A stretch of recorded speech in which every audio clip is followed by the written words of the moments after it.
Welcome back, everybody, to another episode of Let's Be Real. I am Tara. And I'm Sheri. And you're here to listen to us give some mental health tips this time. We might be useful in this episode. I hope so. Well, yes. I guess it depends on whether we hope you have to have this problem or not. I don't hope you have this problem. So, no. But I think if you're human, you do. So, yeah, if you're human, if you observe a holiday season at this time of the year, right? Specifically, it's pretty relatively culturally specific, but it spans a lot. Right. But I think that also if you're here in the United States and even if you're not observing, the fact that you're not observing starts to become some of an issue as well. Oh, so, yeah, that's a good point. Right. If the majority of where you're living is observing something, sometimes people feel like they're lost. Like, why? Oh, what do I have? Yeah. Or yeah, maybe they're excited to not have to celebrate. They can just get the day off. I don't know. That was me. Okay. I subscribe to that one. Well, if you haven't figured it out yet, we're talking about maintaining your mental health amidst the holidays, expectations, families, practicing boundaries that maybe you haven't had to enforce yet. If you're one of my clients, we're always coming up with new, fresh boundaries. Absolutely. Right. And so we live in the land of, or the time period of understanding mental health more, and we're understanding more of our own plus our families, and those that haven't actually been on what the journey that you would probably hope they would be on. Sure. And so learning our boundaries belong with us, right? I know we've talked about that before, and that coming in at Christmas and hoping that your mom's going to change because you did. Sorry about that. Wake up call. She's not gonna. Yeah. Not likely. Not likely. Unless she decided on her own, right? But the fact that you want somebody to change, it's not up to you. It's not up to you. Yes. We can revel in the fact that this is not a election cycle holiday season. Oh, thank you, Lord. So if anyone was looking for some gratitude work to practice today. Yes. I did see some memes, though, about like before Thanksgiving. It said Thanksgiving's a great time for people to sit down and talk about politics, so that way you have less people to buy presents for.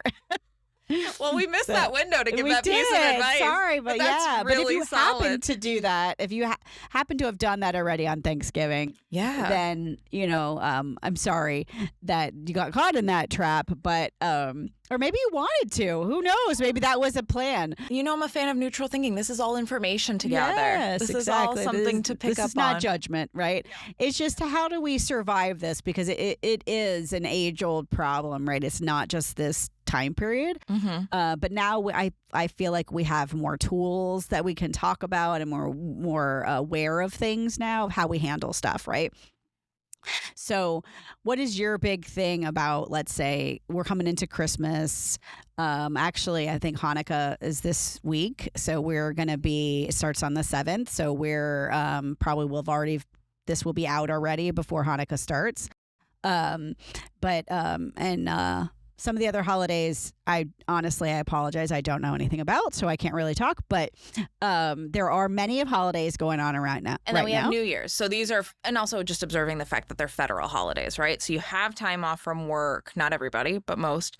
And there's like a unsaid obligation that you spend this time with family, right, or with loved ones, or with close people. When was the last time you sat down with somebody before a holiday that had nothing? You weren't there to talk about a holiday, but they said, so what are you doing with your family? Or what are you doing for the holidays?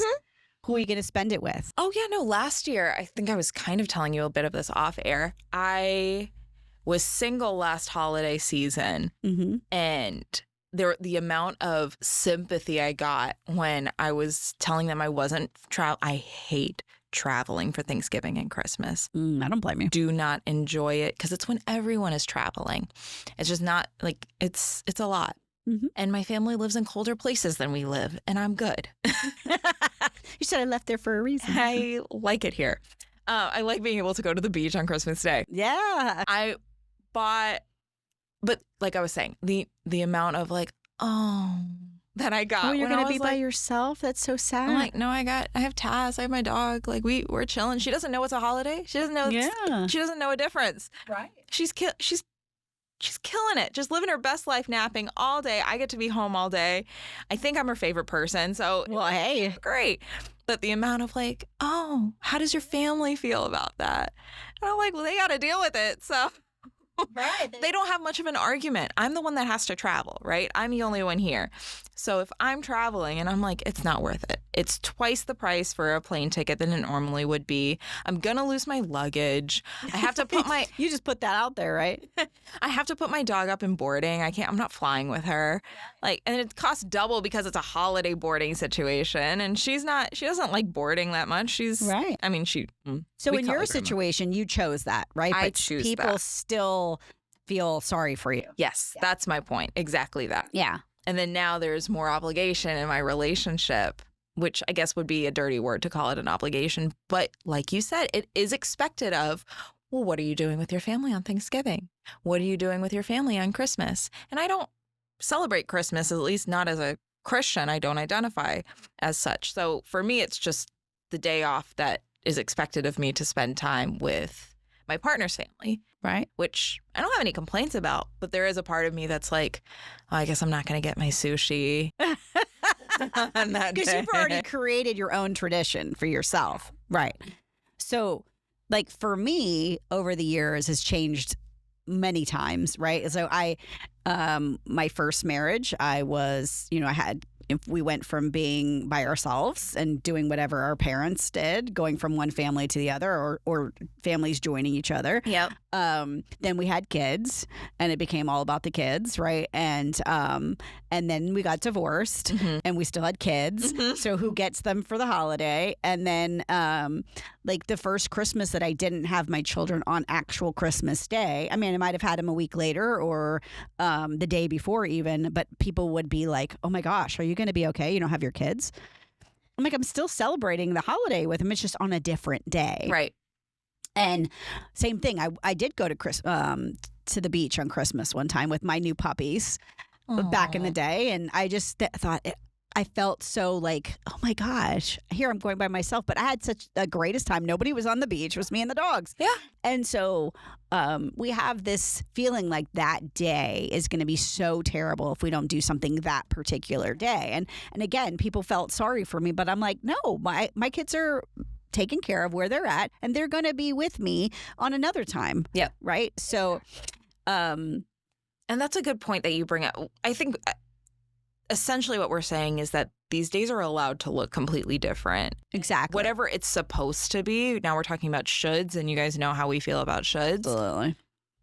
There is no supposed to be. Right. Create your own path. Like I do enjoy spending time with my partner's family. The consequences of not doing that aren't worth it to me. Like if I was to say, because I have permission to practice however I want to practice my time off, but if I wanted to say I really want to stay home and just do nothing with Taz, I know for a fact he wouldn't have an issue with it, but there would be some explaining that he would have to take on. And I don't want him to do that. Like, let me pay it forward. They're generous. They host all the time. Like, this is a great opportunity. Right. And I don't want to turn that away. Excuse me. I'm getting mouthy today. But I would be lying to myself if I didn't miss a little bit of that alone time. But it's not worth. Right. I can make that balance and that decision that this is what's going to be worth it. This is actually what I enjoy more. Right. Well, and that's the nice thing of if your partner's family lives nearby, right? You get your time with them. Everybody gets to do their thing, and then you still get to go home and have your alone time when you get home, as opposed to traveling to somebody else's house and in another place and having to fly and right on the money and all of that. Right. It's more involved. Right. Whereas I can just drive to go to his family's and do all those things. Yeah, you're right. There's a lot of convenience, which makes it easier to appreciate. Exactly. So I appreciate that. And then also, what I also wanted to expand on with your point was with divorced families. So he and I both come from divorced parents as well. Isn't that fun? Yes. What 4 Christmases do we want to, which is actually, there's a movie. Now that I say that out loud, there is a movie. But where do we go? And that's another reason why I'm like, I just don't have to stress myself out with that decision if my family knows my tradition is to do, in as many words, as little as possible when it comes to holidays. Right. Because honestly, if you think of what's the reason for the holidays, either for you, it may mean, for everybody, it may mean something different. Right. And some people don't even celebrate. Like you said, they don't even celebrate, but they have their own thing that they do if they have the day off, right? Yep. So, but either way, the idea of mental health and the holidays is about expectations of that we have and that other people have. Yep. Right. So when, let's say you have to travel to a family and there's so many different dynamics, right? So if you're working with your therapist and you've been trying to figure out how to build those boundaries and having to go into a house with somebody who's not ready to know what your boundaries are. But again, what does that come back to? That comes back to that idea of understanding that boundaries are within us. Yes. So if I say, my boundary is that I'm going to, if I hear a negative thing more than twice, I'm going to say, I'm sorry, I have to go to the bathroom. Yeah. Right. Because I know, or that's how I would, how I would hold my boundary is by saying, I have to walk away for whatever reason. And I know it sounds terrible to say that you have to make an excuse. Yeah. But the whole idea is that you're not going to say, you have broken my boundary by speaking negative to me and I can't handle it, because that's going to start a fight with mom, grandma, dad, whatever, that you're trying to hold that boundary. But the boundary is I can only handle so much negativity at a time. Exactly. Right. So if I can't handle the negativity and I came to a house that I knew was going to be negative, I know I'm going to put myself in that situation. But I have to build a boundary to say, I can't sit in this for more than a certain amount of time. Yeah. I heard you. I see where we're going with this. I'm sorry. I got to go get a drink of water, or I got to go to the bathroom. I got to go take a walk, whatever it is that can break that up, because exactly, they will hound you. They will continue. They don't know what your boundary is. And honestly, it's not their job to know what your boundary is. And also for those who are working with either a therapist or maybe you just have, your own sense of building up boundaries and enforcing them yourselves, this can also look like prevention work. So if you have the means to purchase a rental car or a hotel instead of staying in someone's home, like go ahead and afford yourself that room, right? To breathe, to what you'd said. You can go from Christmas dinner or church or whatever you're doing, and you can say, I'm going to take a break and go to my hotel room.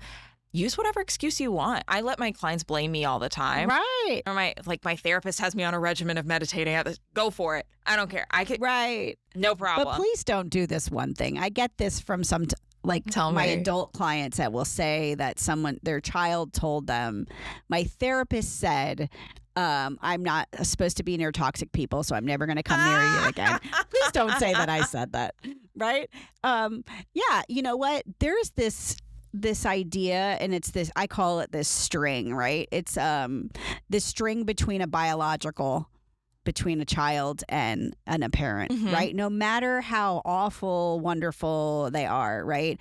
And sometimes it's a rope, and that's either one that's going to hang you, it's a noose, or it's a rope that means it's strong bond. Yeah. Right? Or you go all the way down to floss. Really flimsy. I don't know what's flimsier than floss. I don't know. Regular thread. Yeah. Right. Regular thread. Right. And you get to decide where you want that. Right. Do I want this bond, and is it a good bond, and it's just a rope that's I can rappel with, or is it so strong and enmeshed? Yeah. Or I just can't leave this. It's codependent. Right. Where it's choking me out. Yeah. Right. Or so if I know this person is, like, I just can't let go. They're my parent, but they're so, lack of a better word, because it's another word I don't really like, is toxic. Sure. Right. But if we think they're so toxic that we have to tell everybody that, right, that they're my parent, so I have that idea, so I have to still go, but I know when I leave here, I'm going to be a disaster. So that's when you have to have that thread.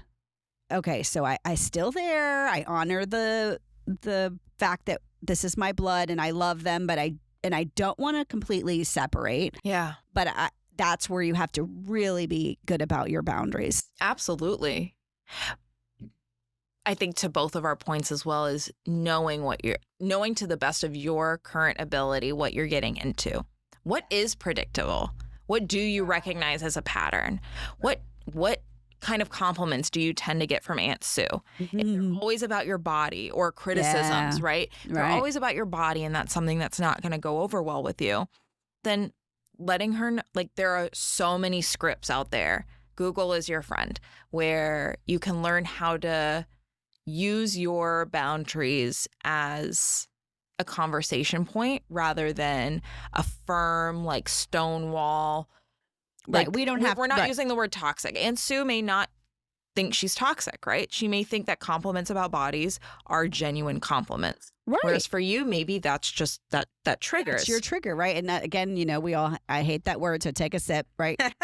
The idea is that why? Mm-hmm. Why? And practice that before you're going there. Why is it that particular topic has you at this high level that the house is burning down is what your body is reacting to? Because anxiety is just your body's reaction to something, right? And if I'm reacting as if the house is on fire, then I'm going to have all this angst and all this cortisol going through my body and make me freak out, right?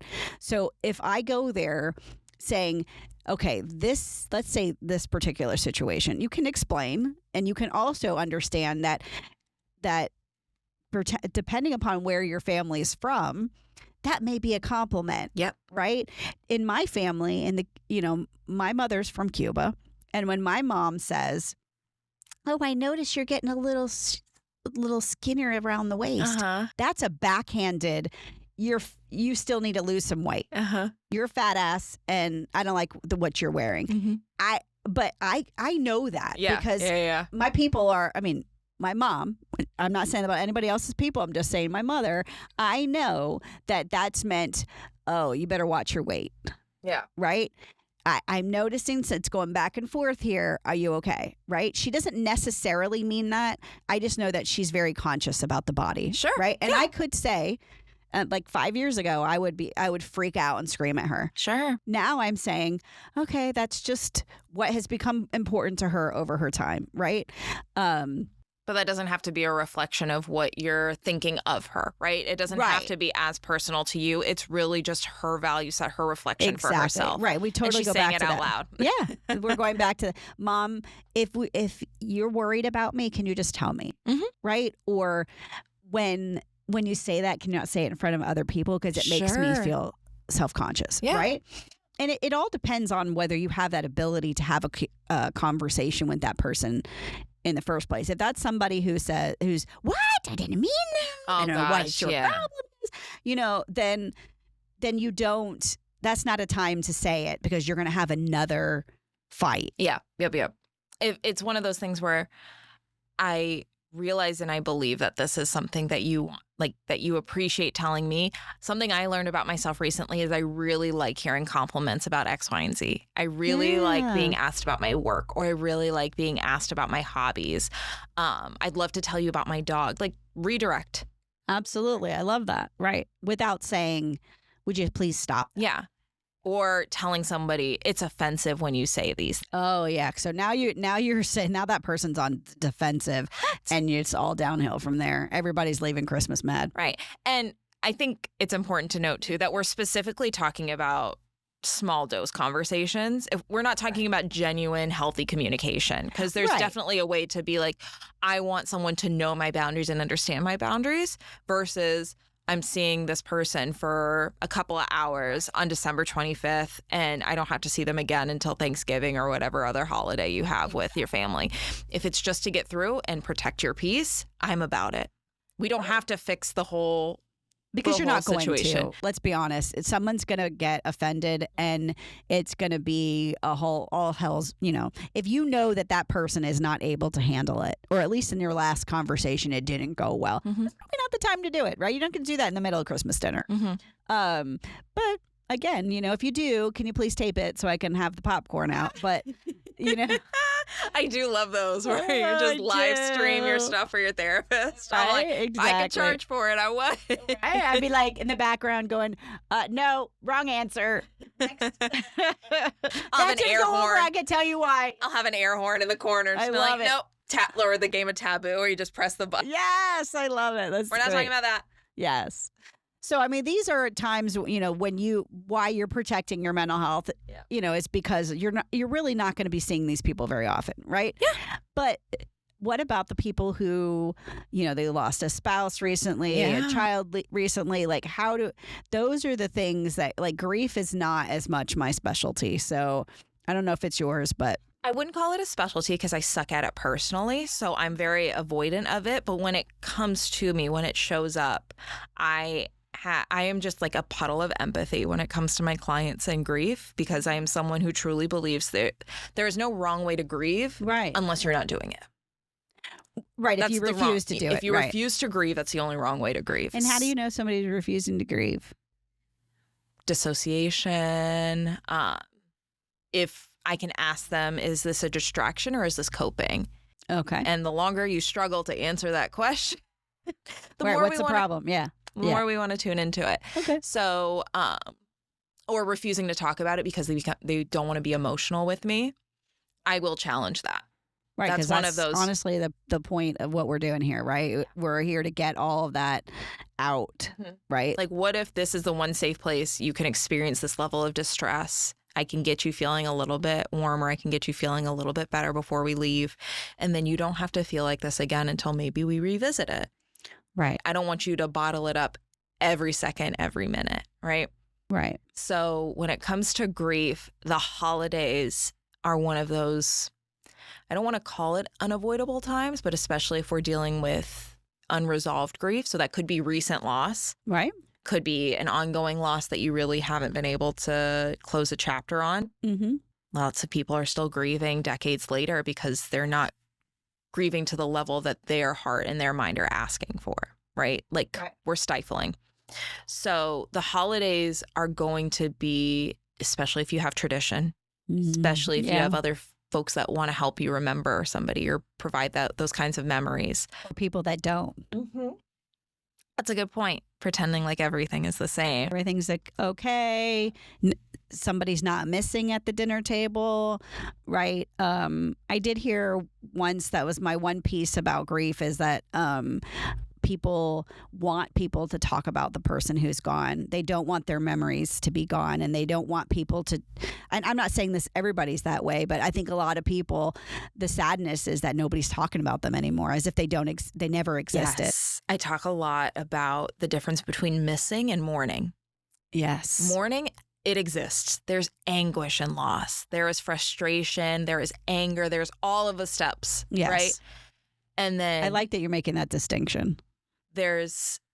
You want to continue to miss them.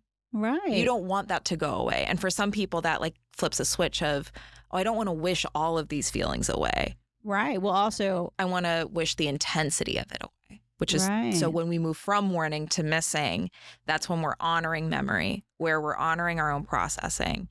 And we can be honest about that. But that's a lot of vulnerability. That's a big ask when you're fresh in mourning. Right. And you have a lot of kids that will say things like, I forget their face, or I forget the smell, or I forget this, or I forget that. Right. And so I think as the parent who might also be still in very deep mourning for that child that's still there, or, the child of a partner, it's really hard for that child to now be like, wait, what am I allowed to say? What am I not? So I'm not saying anything's right or wrong, but it's hard to be in that and not have somebody acknowledge. We have a ritual at Thanksgiving that one of our family members passed away right before Thanksgiving, probably about 8 years ago. And he was the guy who always had the big gravy boat. And we always got extra gravy for him, right? So every year we have a gravy boat that nobody touches, and it just sits there, and we all remember him. And then, I mean, he's been gone for a while, but still, that's an important memory we remember about him. Like, it was a funny thing. And I like that. And then that boat is always a symbol of missing, not mourning. Right. So there's a symbol of, I can choose to silently miss him as I recognize this on the table. Right. I have a recommendation for anyone who has lost somebody or wants to practice missing rather than mourning. If you're up for it, take it or leave it, as always. If there's someone who everyone at your gathering is connected to, and you want to memorialize and you want to miss them, there's likely going to be some vulnerability, some emotionality here, but sharing and going around a memory you want to say out loud to that person, like something you want to share with them that they would appreciate, and or a memory that you want to share that you had with them when they were with you physically. Yeah. I am very much a spiritual person, and I believe that our voice carries a lot of power. Absolutely. So whether or not I believe in like realms or ghosts or spirits or anything like that, I still think that even for our own processing and our own livelihood, so to speak, saying those things out loud, I think has a lot of power. Well, it has a lot of power in a lot of ways too, right? And including that. And I think that we forget that. Inside of our head, it's all going around there anyway, right? So let's choose a way that's productive and helpful for ourselves as opposed to feeling like we're alone. Yep, exactly. Or if you're missing somebody who's not at the table, say if they're in treatment for something. Yeah. Or if maybe they're not able to physically be with you at your celebration for whatever reason, deployment, right, or for health reasons, I said treatment. You can still honor them in that way as well. Having a symbol, having something that you're looking forward to sharing with them when you do get to see them. Yes. They don't have to be excluded just because they're not there.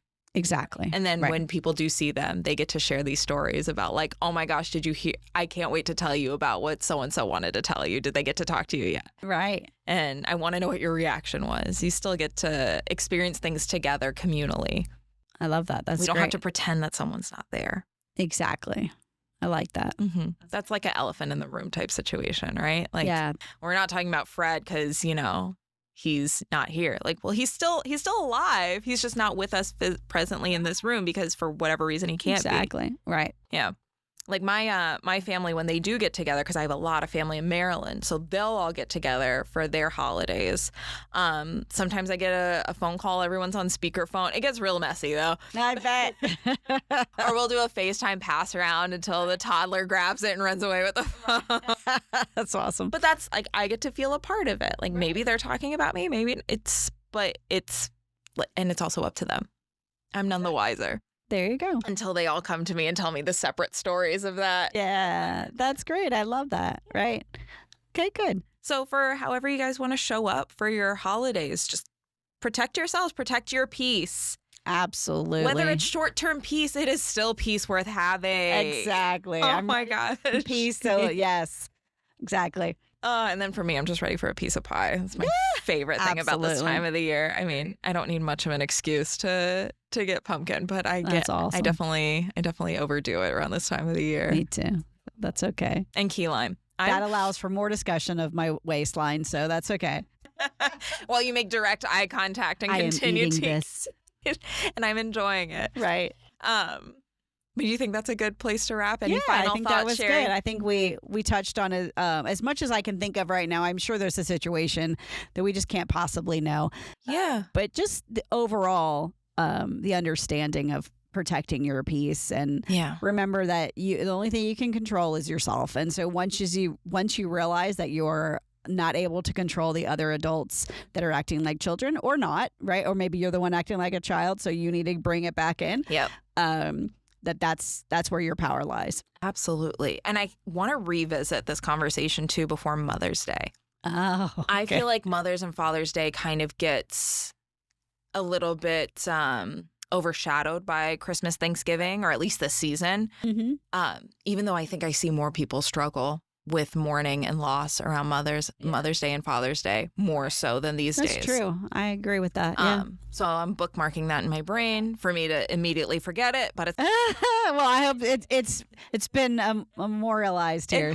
It has. Well, with that being said, for those of y'all who celebrate, please enjoy your holidays. Happy holidays. Happy all of the holidays. There's so many and religions that are celebrating something around this time. And everyone just, if you're in cold weather, bless you. Agreed. I will be venturing into some pretty cold weather next week, and, think of me.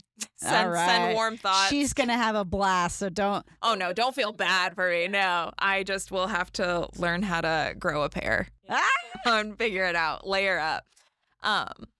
but also to you, Sheri. Happy holidays. Thank Very you. grateful for well. you. I'm grateful for you and too. the space we've created. Yes, I'm super excited to continue this in a new way here, and I'm ready for a new start in all kinds of areas of my life. So thanks for being along for the ride. Yeah, thank you guys. Thanks all the listeners. You guys know where to find us, where to reach out. Send us ideas, send us your reflections, reactions, I want to hear like boundary success stories. That's what I want. I do. I want to hear it too, right? I'm going to put a bid out for I think every single one of my clients has some type of boundary that they've been practicing. So absolutely. within good reason. So I'm going to take a poll with them as well. Good idea. Yeah, we would like to hear how you practice that over when it normally would be really difficult for you. How did you put it into practice and feel like you were able to enjoy the pieces that you wanted to enjoy? Yeah. So that'll be awesome. good. Yeah, I want to hear it. All right, great. All right, guys. We'll catch you next time. All right. Bye. Bye.